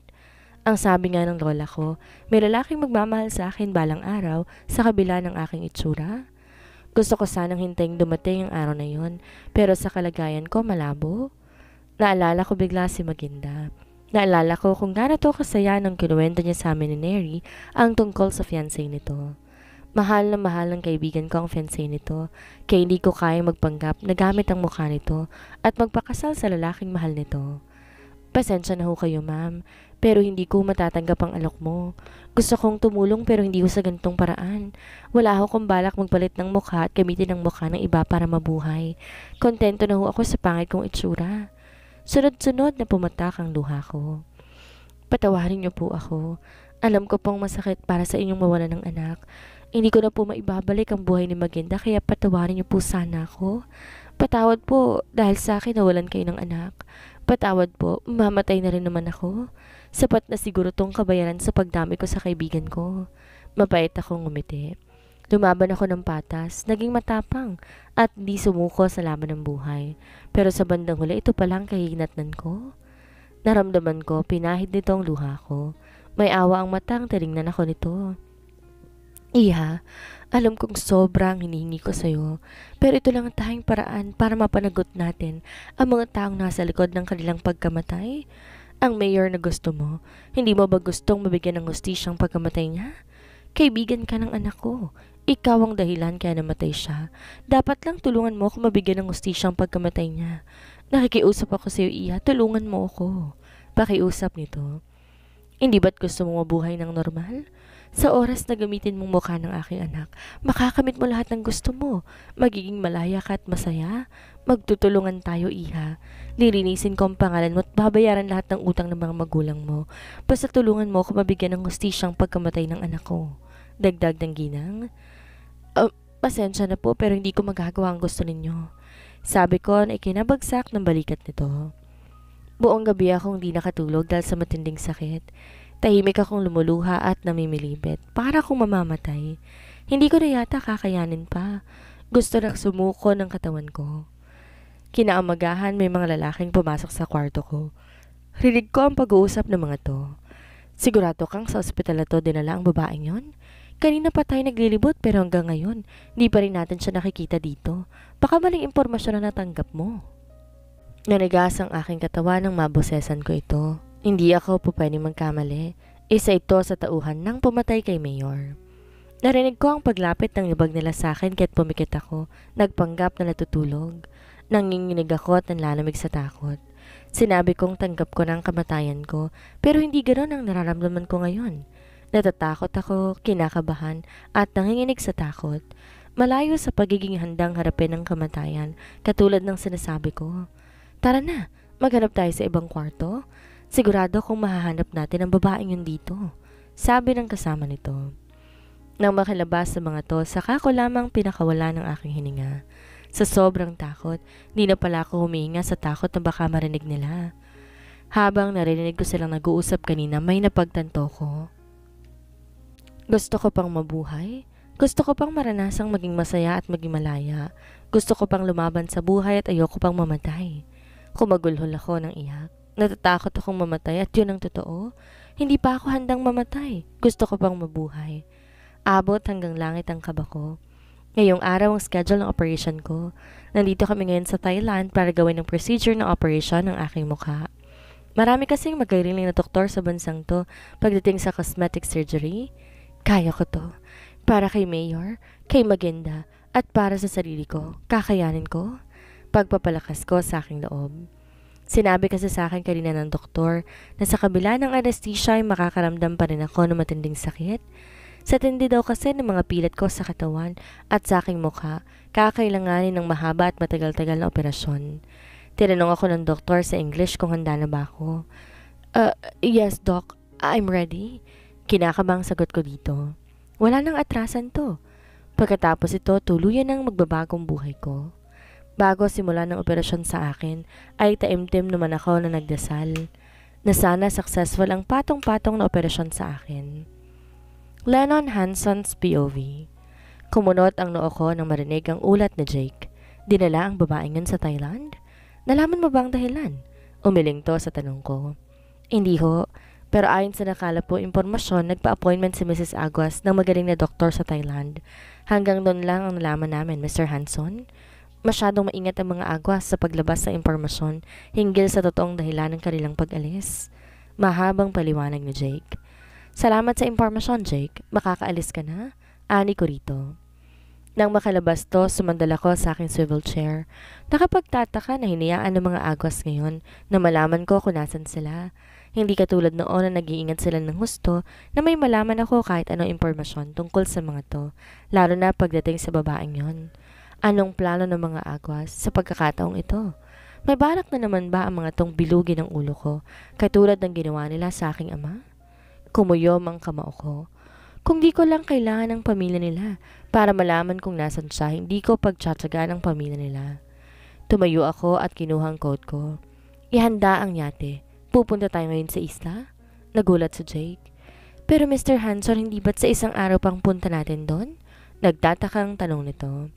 We are leaving now because tomorrow I will go to Thailand to visit that woman. Mas lalo tong nagulat sa narinig. Siguradong matutuwa ang tita mo nito, Mr. Hanson. Sa wakas, nag-aalala ka kay Madam. Napipilan to nang tingnan ko ang madilim ng mukha. Hindi ako pupunta doon dahil nag-aalala ko sa kanya. Pupunta ako doon para tiyak hindi siya makakatakas sa kasal naming dalawa. Saad ko pa. Napapahiyang yumuko si Jake at hindi na nagsalita pa. Habang sakay ng yacht papunta sa isla, nakatanggap ako ng tawag mula sa isa kong tauhang naroon. Nandun daw si Zeki kasamang ina nitong si Grace para bisitahin to. Nag-init ang ulo ko. Those two really know how to annoy me. Sa kabila ng paulit-ulit kong pagpaparamdam na hindi sila kasapi ng aming pamilya, talagang makapal ang kanilang mukha. This is my father's fault. Pinangakuan nitong mag-inang yon ang yaman ng aming pamilya. Kung gano'n na lang ang paghahabol ng mga to, hindi lamang sa kapirasong yaman na meron ng pamilya namin, hinahangad ng mga to ang lahat para sa akin. Jake knows what to do. When I stepped out on the yacht, all of my men surrounded me to protect me from danger. Di lang isang beses may nagtangka sa buhay ko. They tried to kill me multiple times to snatch my father's power. Lennon, long time no see, brother. Kumunot ang noo ko na makitang mag-ina. Katatayo lang sa loob ng nagsisilbing opisina ko dito sa isla. The nerve of this bastard. Mukhang di magandang mood mo, iho. Panimula ni Grace. Minsan lang tong magsalita kapag kaharap ako. Mukhang magandang mood ng babaeng to. Huwag mo sanang masamain ang pagpasok namin dito. Kahit ayaw mo sa amin, pamilya pa rin tayo. Lalo na kay ni Zeki. Magkapatid pa rin kayong dalawa dahil iisang dugo lang ang nananalaytay sa inyong ugat. Kung masama pa rin ang loob mo sa sinabi sa'yo ni Zeki na nakaraan, humihingi ako ng pasensya. Nasabi lang yun ng kapatid mo dahil sumama ang loob niya. You should know how to control your temper, Lennon. Hindi mo dapat pinagsasalita ng ganun ng kapatid mo. Nag-init lalo ang aking ulo sa sinabi nito. Na makita ang matandang babae, kung gaano ako kagalit ay nahintakutan na lumayo ito. Ito ang dahilan kaya't nababahala ang daddy mo na maiwan kami ni Zeki. Alam nitong hindi mo kami tatratuhin ng tama? Nang banggitin ito ang aking ama, tuluyan ang dumilim ang paningin ko. I pulled the gown on my waist and pointed it on her head. Namutla ito ng sobra. Agad namang humarang si Zeki sa ina. Go on, Lennon. Hurt her and me para mawalang lahat na meron ka ngayon. Hamon ito. Mr. Hanson, huminahon ka. Pagpapakalma sa akin ni Jake. Nanginginig ang aking kamay na ibinaba ko ang baril ko. Dahilan para gumuhit ang ngises sa labi ni Zeki na kanina'y namumutla. Alam nito na hanggang dito lang ang gagawin ko kahit gustong gusto ko nang i-dispatcha sila. Kumuyom ang kamao ko. Nang makalabas sila, binato ko ang baril sa galit ko. Shit! Kasalanan to ni Dad? Kung dito nag-iwan ng ganong will of testament, matagal ko na lang nilagay ang mag-inang yon sa kanilang posisyon. Ano ba ang pinakain ng mag-inang yon sa aking ama para protektan sila ng ganon? Madilim ang mukha, bumaling ako kay Jake. Prepare the chopper now. Pupunta tayo ng Thailand? Kung kailangan kong kalat ka rin ng babaeng yun pabalik ng bansa, gagawin ko. Sa pagkakataong to, sisiguraduhin kong makakasal kami sa lalong madaling panahon. Shit! I cursed repeatedly when I found out I had to wait 6 months before that woman could recover from her operation. Hindi ko alam anong operasyon ang ginawa sa babaeng yun at kinakailangan ko maghintay ng 6 na buwan bago to makalabas ng ospital.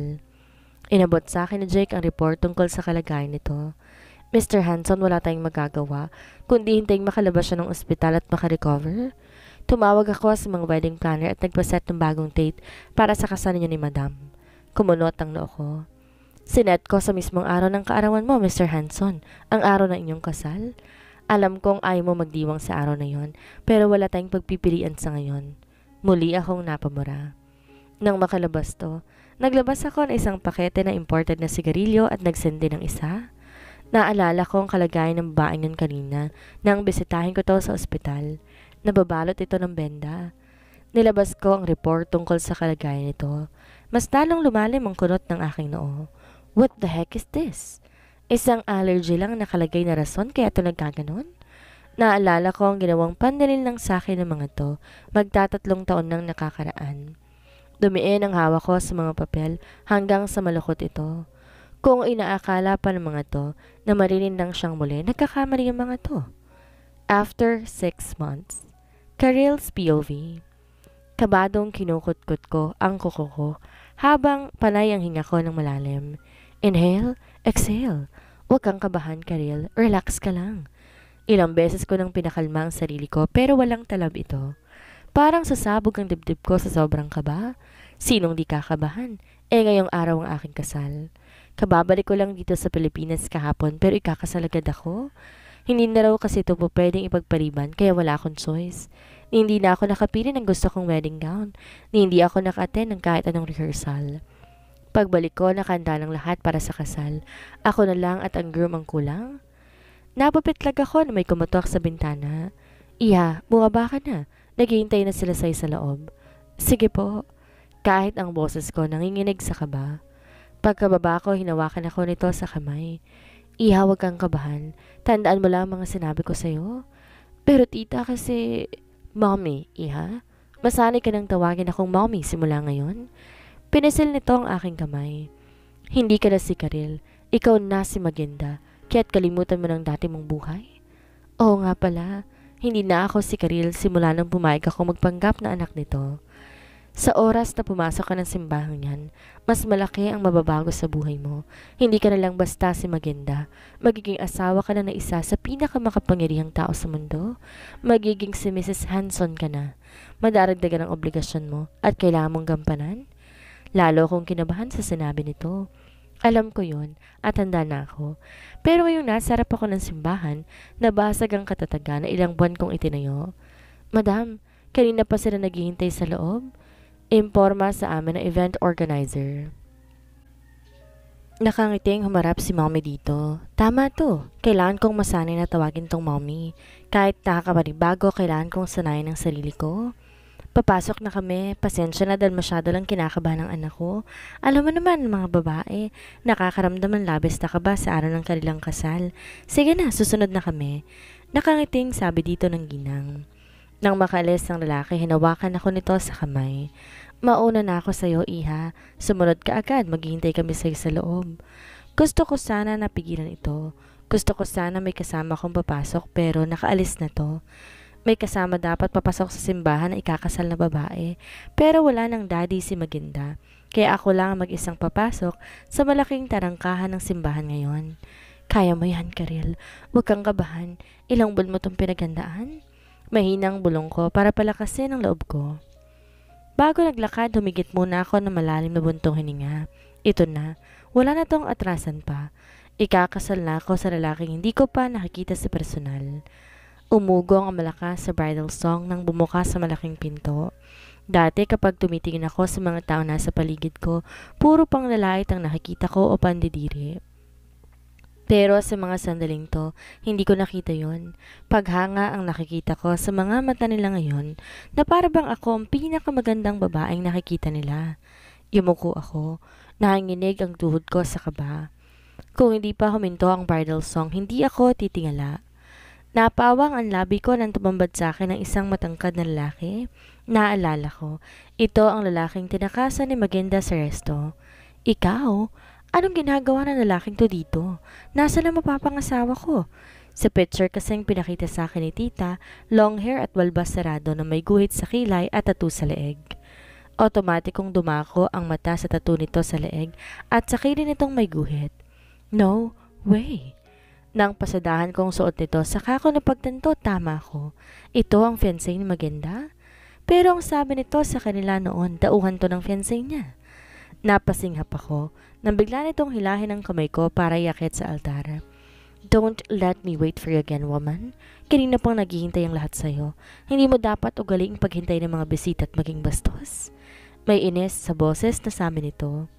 Naguguluhan akong tumingin dito at the same time, natulala ako sa kagwapuhan nito. Wala tong pinagbago kahit kaunti mula nang huli ko tong nakita. Napakaganda ng kulay asul nitong mga mata. Nakakahalina at mapapatulala ka na lang talaga. Bagay dito ang suot na white suit, black socks at black shoes na nagpalabas lalo sa tangkad at laki ng katawan nito. Nang bumaling to sa akin na madilim ang mukha, napatayo ako ng tuwid. Naparunok ako ng laway sa paraan ng pagtingin nito. Mukhang suplado naman pala itong mapapangasawa ni Magenda. Mapapangasawa ko pala.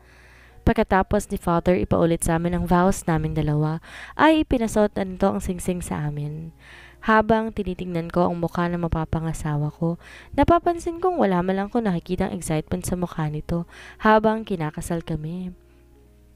Habang sinusuot nito ang singsing sa aking daliri, ay wala man lamang tong ekspresyon.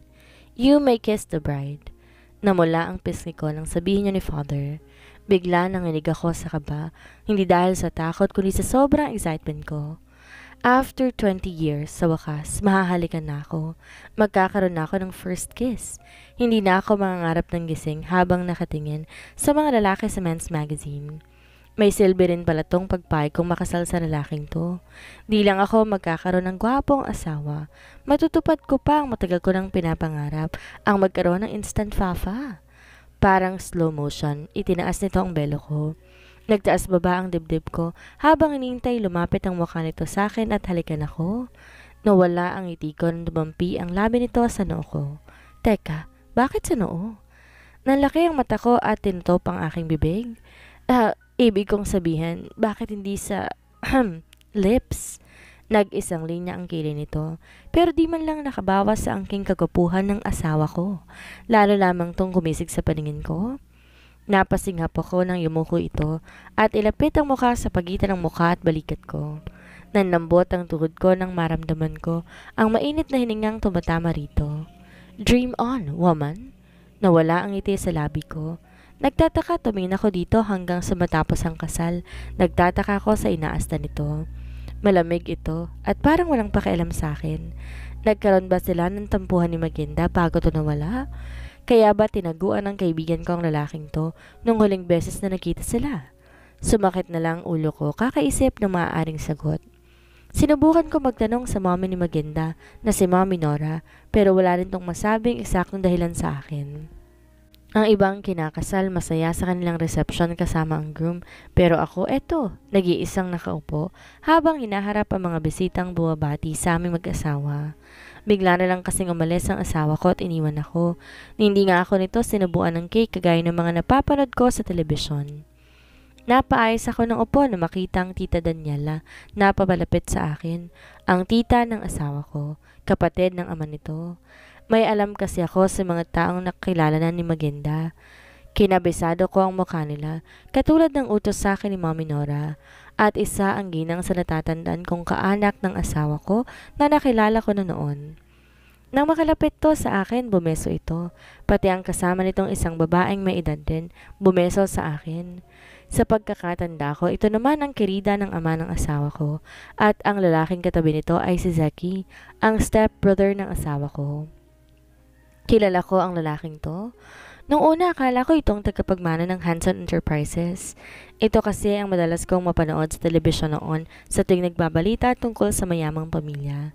Ito ang madalas sumarap sa mga reporters, pero hindi pala tong tagapagmana, kung hindi ang fiancé ni Magenda, na hindi mahilig gumarap sa media. Congratulations sa inyong dalawa ng pamangkin ko, Iha. Sa wakas, natuloy din ang kasal ninyong dalawa after so many years. Hindi ko alam kung ngingiti ba ako o mapapangiwi nang batiin ako ng tiyahin ng asawa ko. Wala itong kangiti-ngiti sa mukha ng batiin ako. Parang bata lang sa formalidad kaya't binati ako nito. Mukhang di ako nito gusto. Nagulat ako na yakapin ako na mahigpit ng kirida ng ama ni Lennon. Ang sabi sa akin ni Mommy Nora, wala akong close sa mga to. Nagtataka tuloy ako bakit ganito ang kilos si Tita Grace. Inawakan ito ang aking kamay. Maganda, binabati ko kayo ni Lennon. Masaya kami ni Zeki para sa inyo. At muli, yumakap ito sa akin. Ano bang nakain mo, Iha? At paulit-ulit kang tumatakas sa kanya. Akala tuloy namin ayaw mong makasal sa kanya. Sabi nito na ikinataka ko. Ang hirap naman mag-isip ng dahilan, lalo na kapag clueless ka. Nagkaroon lang po kami ng tampuhan ng asawa ko noon, dahilan ko. Tampuhan? Grabe ka naman magtampo, Maginda. Inaabot ng halos 2 taon. Singit ni Zeki. Naging ngiwi ang ngiti ko. Di ko alam anong sasabihin ko. Mabuti na lang dumating si Mommy Nora para sumingit sa usapan namin. May mga edad na ang 3 babae, pero kahit ganun napakaganda pa rin nilang 3. Muntik akong mandiit sa sarili ko kung ang dating Karil na ako ay walang binatbat sa mga to. They are beautiful despite of their age. They look so elegant and sophisticated in their age. Ang gaganda nila sa totoo lang. Nagbagong mukha ng 2 ginang nang dumating si Mommy Nora. Si Zeki naman ngumiti ng formal. Magkakaaway ba sila? Ang sinabi lang kasi sa akin ni Mommy Nora, kailangan kong makasal kay Lennon Hanson para magkaroon ng kapangyarihan ng pamilya Aguas at mahanap ang pumaslang kay Mayor at Magenda. Pero sa nakikita ko ngayon, mukhang di sila magkakasundo. Masaya ka na bang nakasal ang anak mo sa pamangkin ko, Nora? Tanong ni Tita Daniela dito. Gumuhit ang ngiti sa labi nito. Oo naman, Daniela. Like I said before, gagawin kong lahat para makasal sila, katulad ng gusto ng asawa ko at kapatid mo. Sandali po. Pumagat na ako sa kanila. Hila ang wedding dress na suot ko. Chill lang po kayong dalawa. Tabingi ang ngiti na awat ko sa kanila. Sa tinginan pa lang kasi nila ay para mag-aaway na sila. Nakahinga ako na maluwag nang humupa ang tensyon sa paligid. Nagulat ako nang hawakan ni Zeki ang kamay ko. Nanlaki ang mata ko nang halikan niya ito.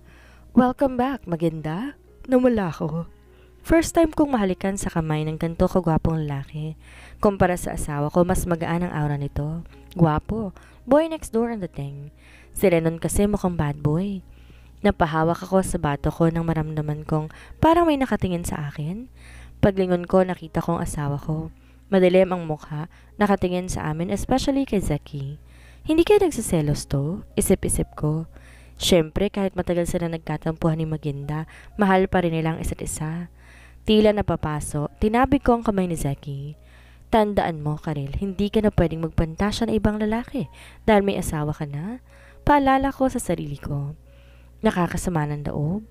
Kung kailan naman maganda na ako, saka ako nagkaroon ng limitasyon pagdating sa matagal ng pangarap ko.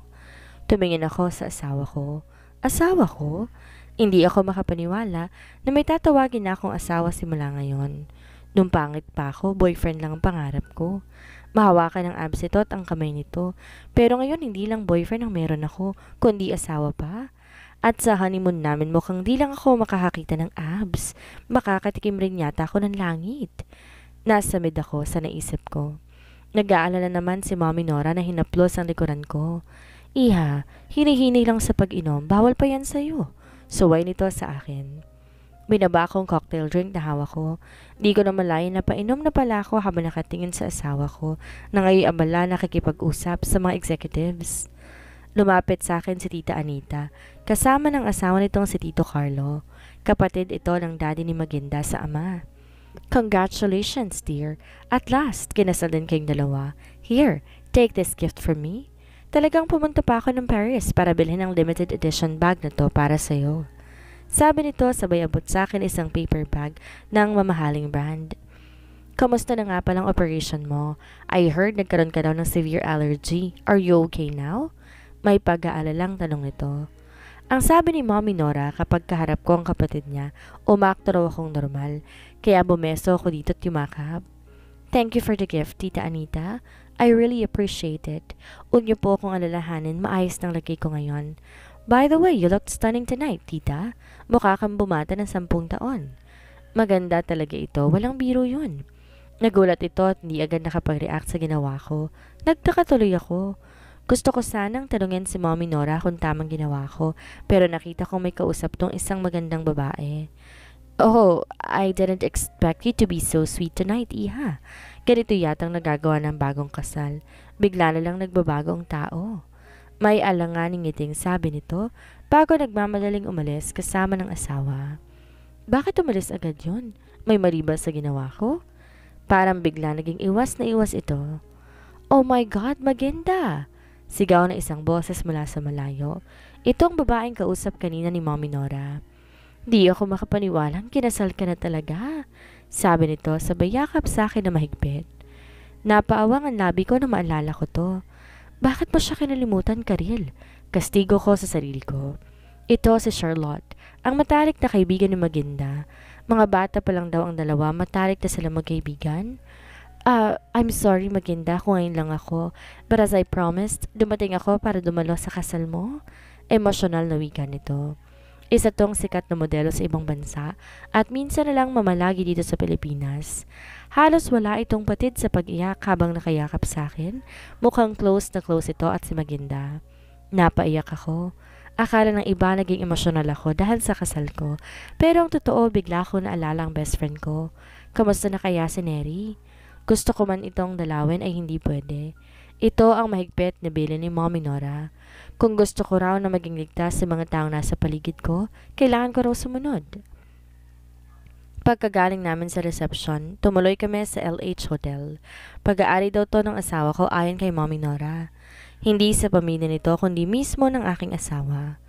Marami daw negosyong minana ang asawa ko simula nang mawala ang daddy nito, ngunit hindi ito isa sa mga yon. Marami raw businesses ang pamilyang Hanson at isa lamang ang hotels, casino and restaurants sa mga yon. Sino Maganda naman, pamilya ng mga scientist. Silang halos may-ari ng 80% ng mga research institute dito sa Pilipinas at maging sa ibang bansa. Ang swerte ni Magenda. Pinanganak ito na may gintong kutsara sa bibig. May fiancé pa ito na ubod ng yaman at gwapo. Sinalola lahat nito ang swerte sa mundo. Sayang nga lang at nawala ito. Tumingin ako sa life-size mirror na naririto sa aming silid. Hindi ako makapaniwala na magiging kamukhang kamukha ko si Magenda sa loob lamang ng 6 na buwan. Wala nang bakas ng dating ako. Para na talaga akong si Magenda. Mas maputi nga lang ako rito. Morena kasi to, mestiza naman ako. Maamong mukha ni Magenda, samantalang matapang naman ang features ng aking mukha. Nagsimulang uminit ang sulok ng aking mata. Ayokong umiyak, hindi ako iiyak. Ito ang palagi kong sinasabi sa sarili ko sa tuwing titingin ako sa salamin, pero hindi ko pa rin mapigilan. Masaya ako dahil maganda na ako, pero nalulungkot ako dahil alam ko naman na kaya ko to, nakamit dahil namatay ang kaibigan ko. Hindi naman sa akin ang buhay na to kung tutuusin. Pinahid kong luha ko at ngumiti sa harapan ng salamin. Para kay Mayor at Magenda, kailangan kong maging matapang. Inawakan ko ang maganda kong mukha. Halata ang pagod ko. Nakaupo at bumabati lang naman ako sa mga bisita, pero sobrang napagod pa rin ako. Nang makadama ako ng kirot ng balat, kinuha ko agad ang gamot ko at uminom nito. Hindi pa kasi ako fully recovered. May time na nakakaranas pa rin ako ng pagkirot nito. Napaayos ako ng upo na makita kong lumabas ang asawa ko sa banyo.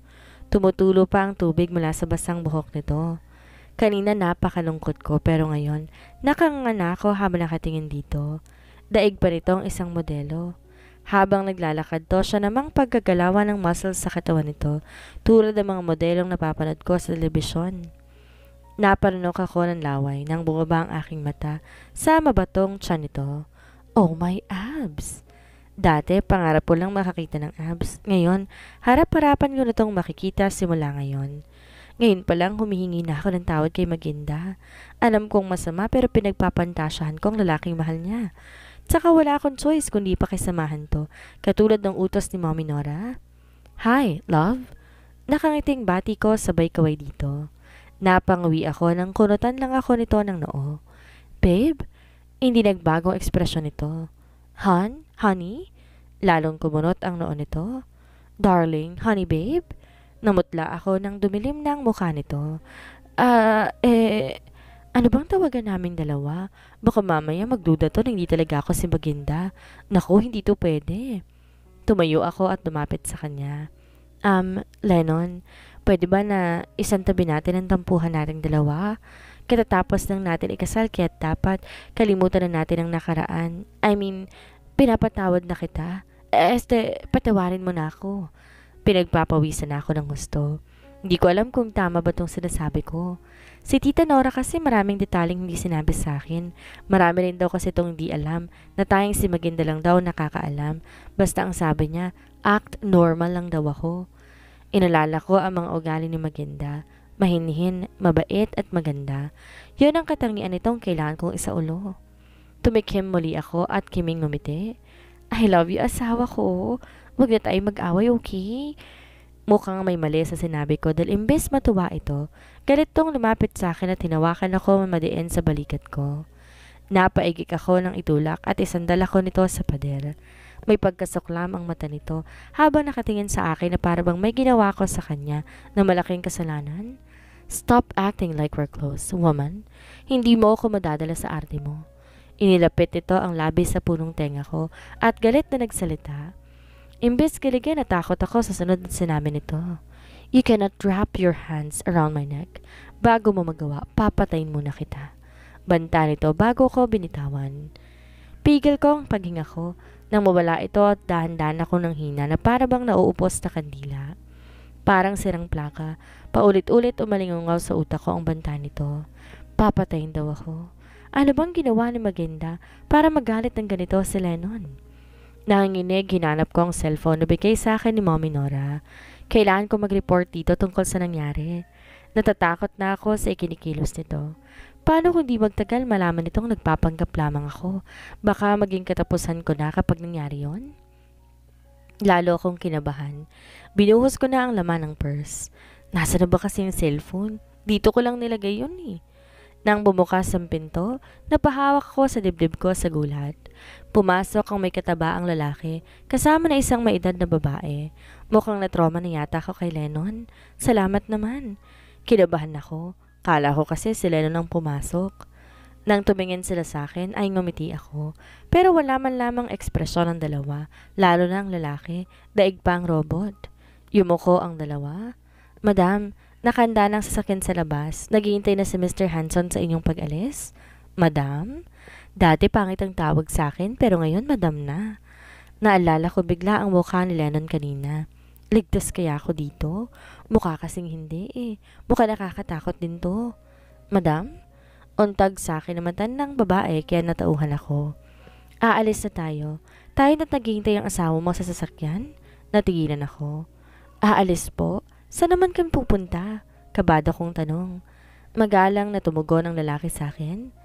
Uuwi na kayo ng bahay kasama si Mr. Hanson, madam? Sagot ng lalaki. Bumaling ito sa matanda. Manang Dora, ikaw nang bahala kay madam. Masusunod, Sir Jake?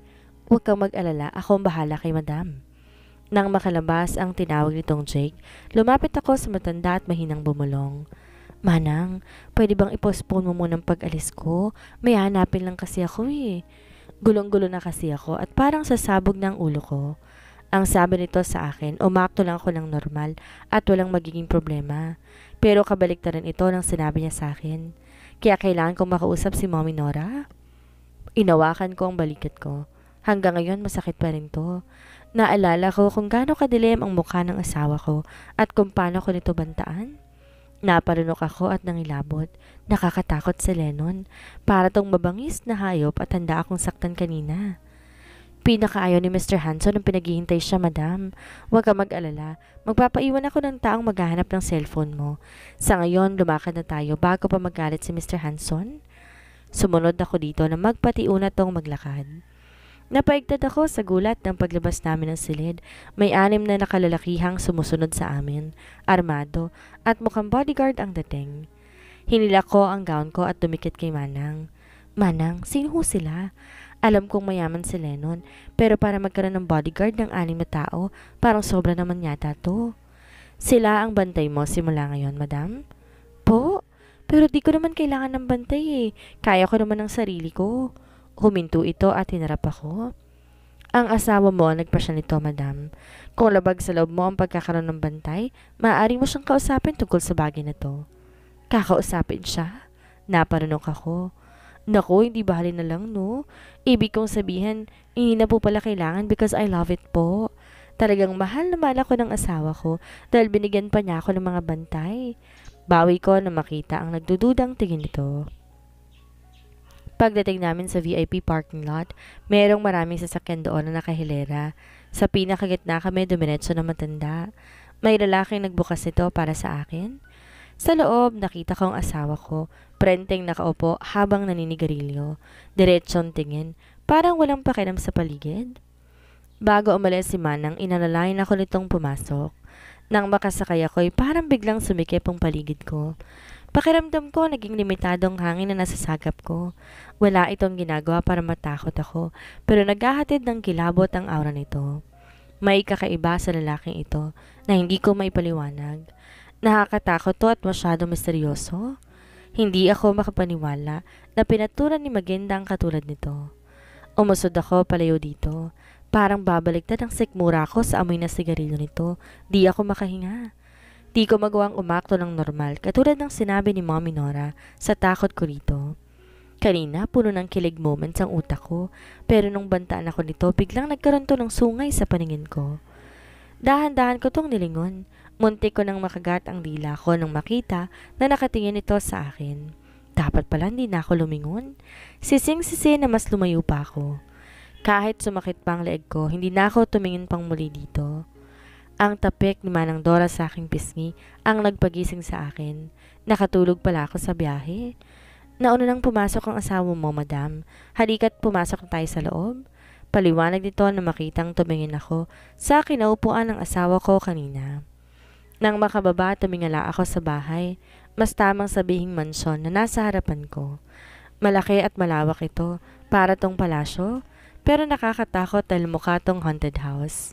Black and dark red ang pintura, mukhang luma pa. Nakakadagdag takot din ang naglalakihang puno na nakapalibot dito.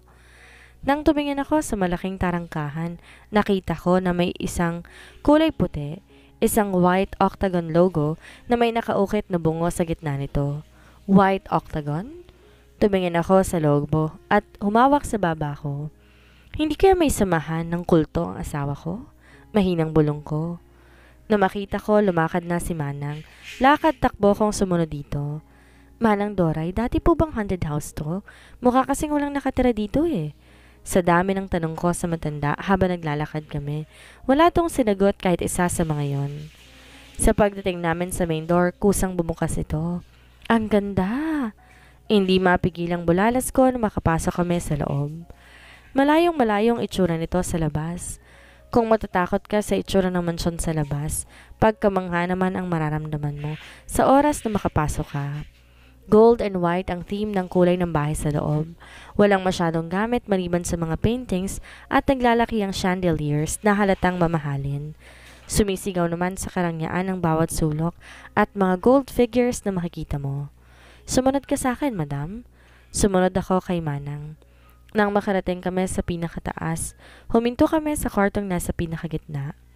Nang makapasok kami, napawaw na naman ako. Katulad sa ibaba, napakaganda ng kwarto. Halatang mamahalin ng mga gamit, malawak, malinis at malaki pa. Tinuro nito sa akin ang walk-in closet, ang bathroom, ang mini library, ang mini sala. Dito ka natitira simula ngayon, madam. Kung may iba ka pang kailangan, sabihin mo lang. Marami tong paalala sa akin na kailangan kong isaulo. Matandaan naman ako kaya't nasa ulo ko ang mga to. Siya nga pala, dahil asawa ka na ni Mr. Hanson, kailangan mong sumama sa kanya sa bawat underground meeting sa dadaluhan niya. Nasa drawer na ito ang logo crest ng organisasyon. Huwag mong kalimutang isuot to pag alis mo. Gusto ko magtanong kung anong klaseng organisasyon ang sinasabi nito, pero pinigil ko ang sarili ko. Kung magtatanong kasi ako, baka magdulot ito ng pagdududa. Kaya imbes magtanong, para masagot ang curiosity ko, tumango na lamang ako. Sa lahat ng sinabi nito, ang hindi ko makakasama sa isang kwarto si Lennon, ang pinaka nagustuhan ko. Nakapagtataka pero pabor sa akin yon. Napag-isip-isip ko rin, mas maganda nga yan dahil kapag nagkaayos kami o naging malapit, baka mahalata nito ang lihim ko. Siyempre, nobya nito si Maginda. Kapag naging malapit kami, sigurado, mahahalata nito ang pagkakaiba naming dalawa. Nang makaalis si Manang, nakahapong umupo ako sa kama. Bigla akong inantok at napagod sa dami ng sinabi nito. Gusto kong magpahinga. 11:00 ng gabi na. Halos 4 na oras na pala ang biniyahe namin kanina. Aguas Mansion. Ma'am, narito na po ang pinakukuha mo. Inilapag ng lalaki sa harapan ni Nora Aguas ang cellphone na nakuha nito kay Karil.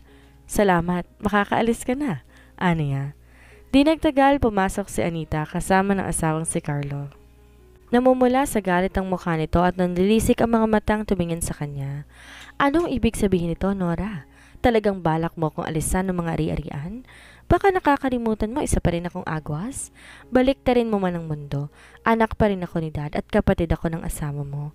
Isa pa rin akong Agwas kaya hindi mo maaaring gawin sa akin to. Binaba ni Nora ang hawak na dokumento at tinarap si Anita. Puno ng puot ang mga matang tumingin siya rito. Sana inisip mo yan bago pinapatay ang asawa at mga anak ko, Anita.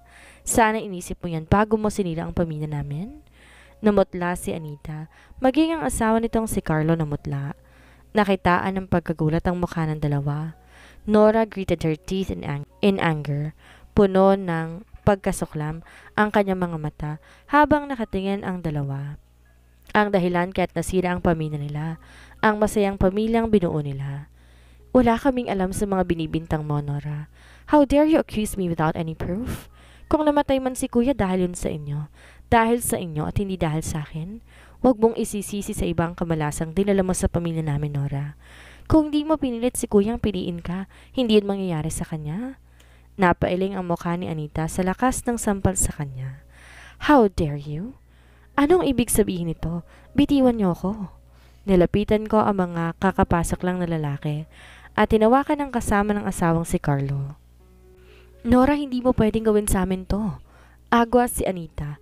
Byuda ka lang ng kapatid niya. Lumugmok sa sahig si Carlo nang hampasin to ng baril sa ulo ng may hawak dito. Ilabas at ikulong ang dalawang yan. Utos ni Nora sa mga to. Hindi ito maaari. Nagpumigla si Anita pati na si Carlo. Hindi niya matatanggap na gawin to ni Nora sa kanila. Bitiwan niyo kami. Nora, magbabayad ka sa ginawa mo. Magbabayad ka. Ano nga kaya ang dahilan kung bakit tila hindi magkasundo si Lennon at ang tunay na Magenda? Sa pagsasama ni Karel aka Fake Magenda at Lennon, magawa kayang makuha at mapalambot niya ang asawa? Yan ang ating aalamin sa susunod nating kabanata.